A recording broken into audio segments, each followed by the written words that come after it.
Today we are talking to a female athlete who, unlike our other guests, isn't perhaps at the pinnacle of her sport yet, but she is on the cusp of doing something that's never been done before and taking a giant leap for women's sport and for UK female athletes. Her name is Shay Okelola. She's an American football player. Shay, thank you so much for talking to us. How are you doing? I'm very well, thank you. American football isn't a sport you necessarily think of as one that women play. And I say that as someone who loves my NFL and American football. And I have to admit that I know there are women's teams, but it's not a huge women's sport, particularly in the UK, like it is maybe women's soccer, cricket, rugby, etc. How did you get started playing American football?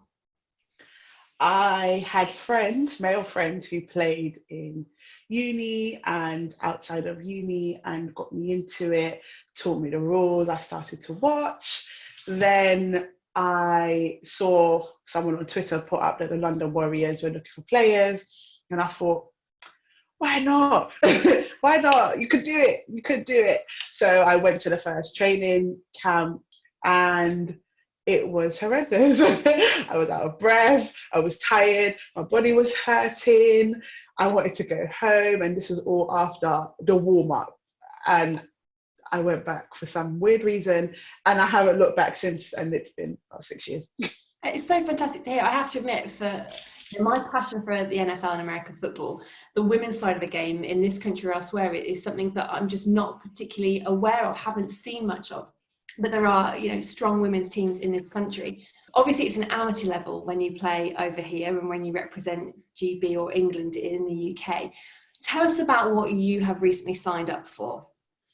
So I've signed up for the WFLA, which is the new women's league out in the US, and they have joined all types, all levels of football for females. If you play flag, if you play contacts at 5s or 7, also the lingerie football league, and all of those players are in this one now new. We play and we pay. That's the kind of the premise of it, because in the UK, and I'm sure a lot in the US, we're not paid to play the sport. Whereas you have the NFL, where men have millions attached to their name from signing a contract with a team. Women, we pay membership and we pay for our transport and food and kit and everything needed, we pay out of our own pocket. So the WFLA is a new league that started to give women the same benefits that the men get in the NFL.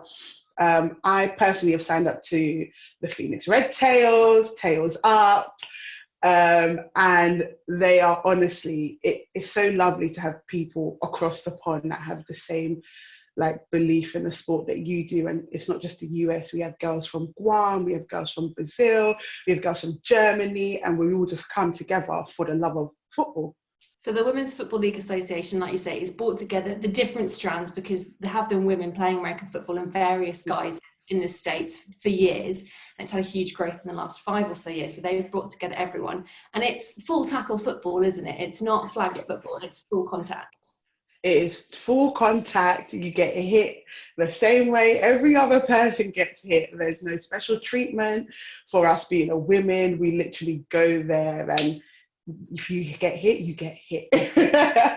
There were quite a few then of you from the London Warriors heading out to the States. So who else is going, and how did you get involved with the WFLA and get signed up to the Red Tails? The WFLA I actually had seen on Instagram. I thought it was just a US-based football league, and then once they expanded, it would be worldwide.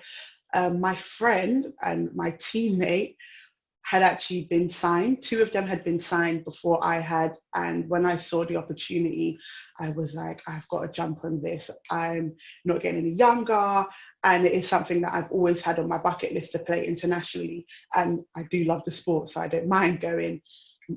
From that, I got in contact via my coach with the Phoenix Red Tails and sent over film footage. They had an interview with me because obviously COVID, I can't fly out there, but it was just for them to get how I work with a team, what my skill sets are, what position I play. And from then, they grilled me, but they still accepted me in the team.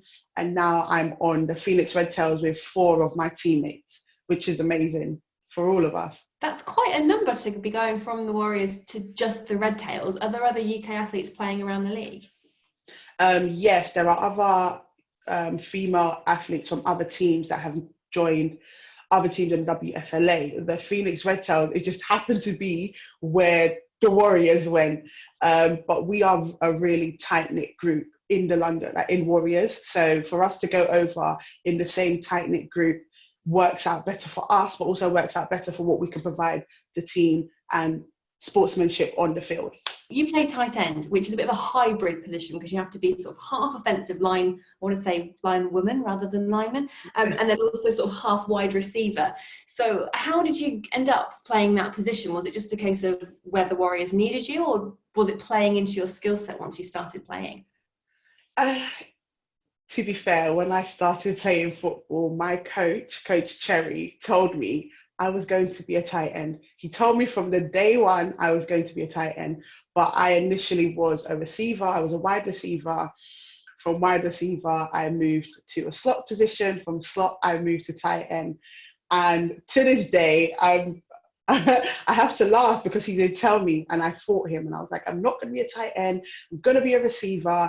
And he was like, no. And now it does give me the advantage of knowing how to block, but knowing how to run and catch the ball, knowing when to make that decision. I do like it. I do like being a tight end. I will be going for a receiver.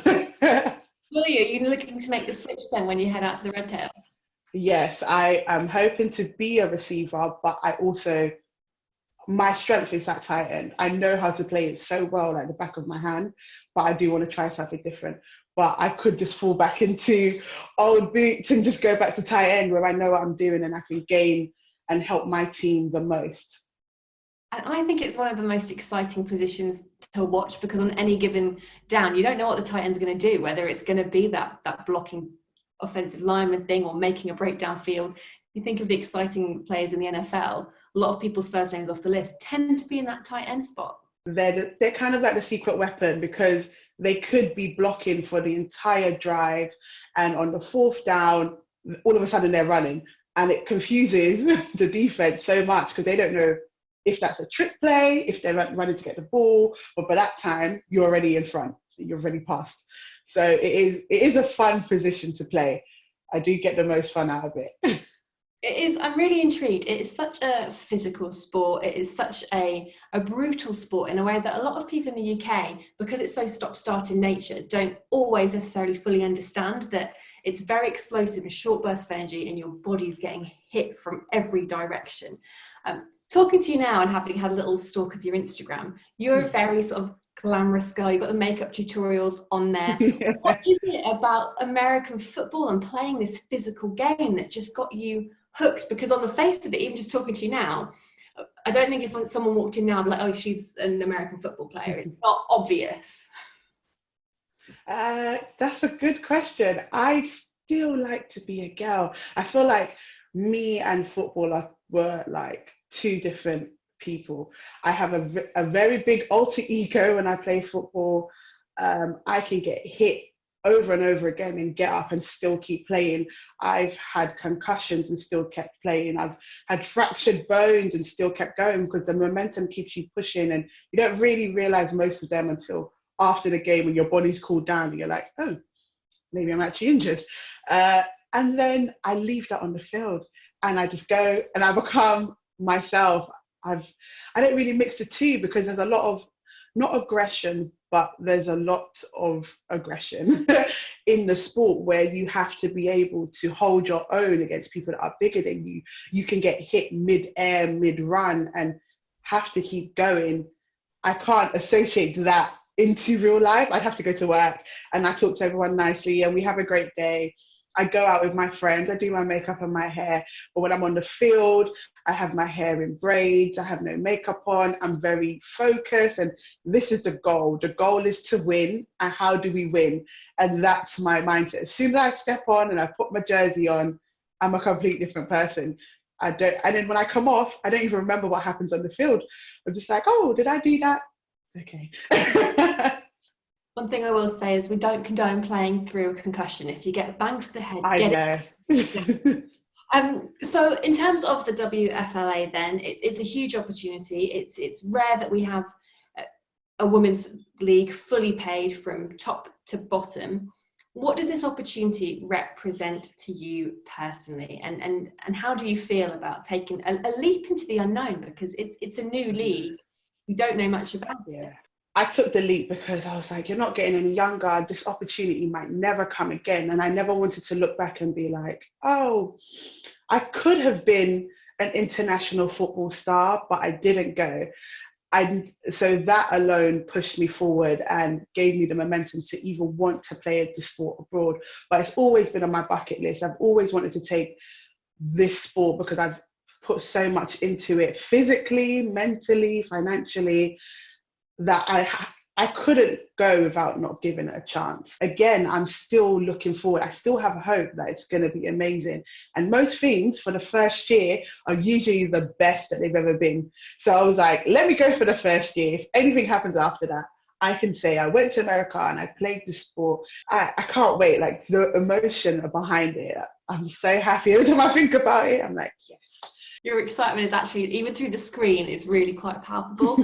It's just, I guess, being sort of the first and going ahead and doing this when it's not, this league hasn't been run before, and with women's football generally, it's not had a huge platform before. It's happened, it's been played, but when you're, learning a position or watching game film to improve, there are no female players that you can look to. You've kind of got to learn from the guys.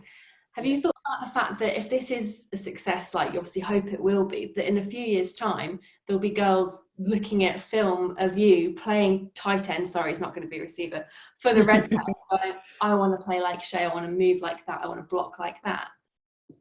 Definitely, because even for myself to have to look at film, and then when I'd get referred to players to look at, it would be male players. I understand, because they've been dominating the sport for so long, but the WFLA has given us, again, that leeway to be equal to the men's sport, which is the NFL. And the WFLA have been very forward in pushing women's sport, women's equality. Some of the owners are women of high status in the world, just putting awareness out that women are here and we're here to stay. And I hope that the first WFLA league pushes that and shows everyone that, wow, this is a thing. But also, there are women out there that didn't even know this sport existed for women. And this gives them the opportunity to say, okay, this is available. I didn't know, let me try, which is exactly what happened to me. I just stumbled across it because someone put it on Twitter. But I do want to give other people that opportunity. I want other people to go, okay, if I want to play, this is the style I want to play with, and this person is a woman. I didn't need to go far to have this. To even see people from all types of backgrounds in one sport is amazing, because the NFL is quite diverse, but again, it's all men. Whereas now you have a women's league that is completely diverse. I think it might even be more diverse. It's definitely, for me, the most diverse team I've been on in terms of background and cultures. And I can't wait to get over, meet all of them, and to see how so many different people from so many different walks of life have all come together via this one sport. Being abroad, I get to see how it's completely different in terms of how they play. I'm looking forward to pushing myself to new limits, because it is a new country. The weather is completely different. The atmosphere is completely different. I'll be living over there, so I'll be away from everything I know. I'll get experiences that I will never be able to replicate anywhere else, because nowhere else can give me what the WFLA is going to provide for me, in terms of being paid to play and not having to pay myself, being around like-minded people from all over the world, being able to make friends with people all over the world, and having competition. I love competition. Shay, thank you so much for talking to us. Hopefully you before you head out and keep on top of what's happening with this huge adventure, but it sounds like it's such an exciting opportunity, so wishing you the best of luck.